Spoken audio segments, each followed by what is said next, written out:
Good morning friends. I hope आप सब अच्छे होंगे। आपका स्वागत है आपके अपने YouTube channel current affairs for exam में।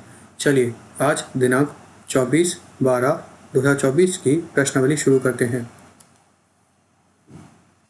2024 में उत्तर प्रदेश में निम्नलिखित में से कौन सा स्थान शीर्ष पर्यटन स्थल था?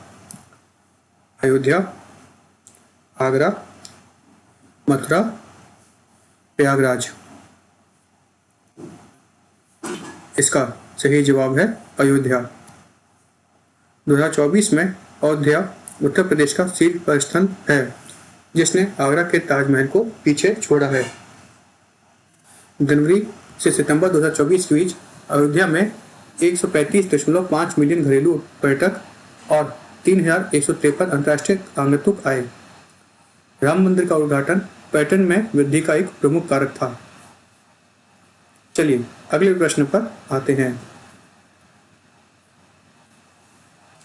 हाल ही में उत्तर पूर्वी परिषद का 72वां पूर्व अधिवेशन निम्नलिखित में से किस स्थान पर आयोजित किया गया? दिसपुर, अगरतला, इम्फाल, कोहिमा। इसका सही जवाब है अगरतला।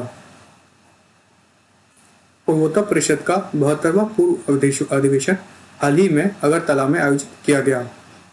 इस सत्र की अध्यक्षता केंद्रीय गृह मंत्री और NEC के अध्यक्ष श्री अमित शाह करेंगे।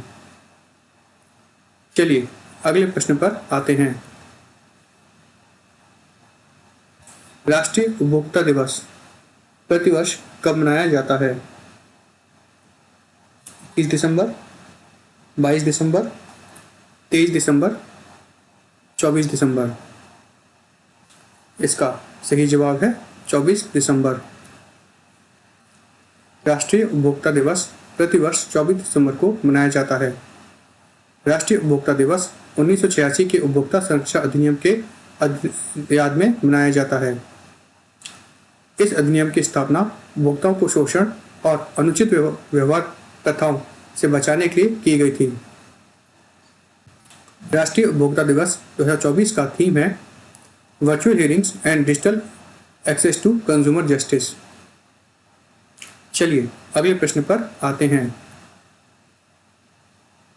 निम्नलिखित में से किसने next gen ATP finals tennis tournament 2024 का खिताब जीता है? लरन टियर, कार्लोस एल्करास, जुआन फोनकसा, स्टेफनस टिस्पिटास। इसका सही जवाब है जुआनो फोनकसा। जुआनो फोनसेका ने next gen ATP finals tennis tournament 2024 का खिताब जीता है। चलिए अगले प्रश्न पर आते हैं। दिल राजू को निम्नलिखित में से किस राज्य फिल्म विकास निगम का अध्यक्ष चुना गया है? आंध्र प्रदेश, कर्नाटक, महाराष्ट्र, तेलंगाना। इसका सही जवाब है तेलंगाना। दिल राजू को तेलंगाना फिल्म विकास निगम का अध्यक्ष चुना गया है। चलिए अगले प्रश्न पर आते हैं।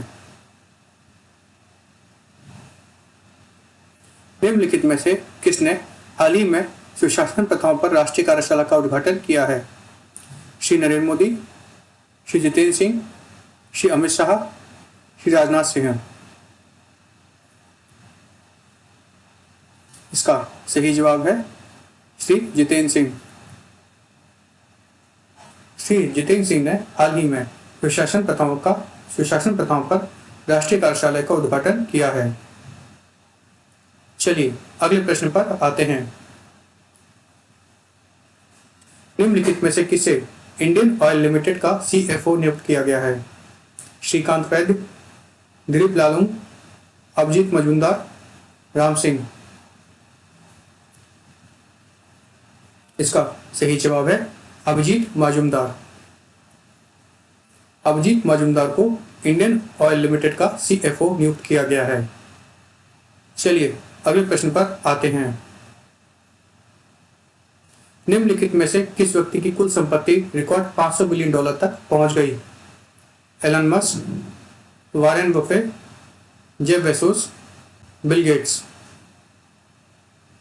इसका सही जवाब है एलन मस्क। एलन मस्क की कुल संपत्ति रिकॉर्ड $500 बिलियन तक पहुंची है। चलिए अगले प्रश्न पर आते हैं। निम्नलिखित में से किस कंपनी ने बिहार में परमाणु ऊर्जा परियोजना की स्थापना की है? NPCIL, NTPC, GAIL, PGCIL।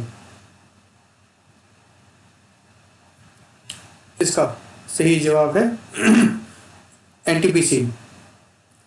NTPC ने बिहार में परमाणु विद्युत परियोजना की स्थापना की है। चलिए अगले प्रश्न पर आते हैं।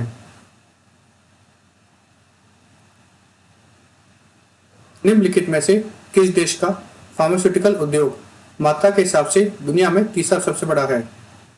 Bharat, France, Germany, Spain.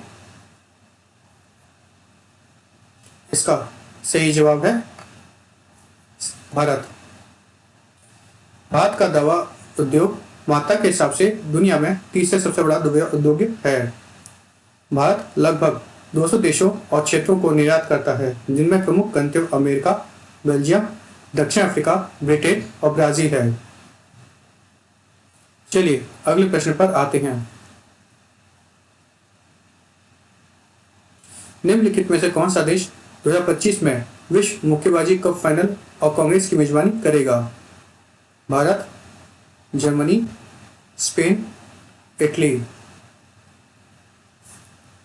इसका सही जवाब है भारत। नई दिल्ली 2025 बॉक्सिंग कप फाइनल और 23वें विश्व बॉक्सिंग कांग्रेस की मेजबानी भारत करेगा। प्रथम विश्व मुक्केबाजी कांग्रेस जर्मनी के फ्रैंकफर्ट में आयोजित की गई थी। चलिए अगले प्रश्न पर आते हैं। विक्रम मिश्री हाल ही में निम्नलिखित में से किस देश की आधिकारिक यात्रा पर थे? Indonesia, Mauritius, Laos, Vietnam.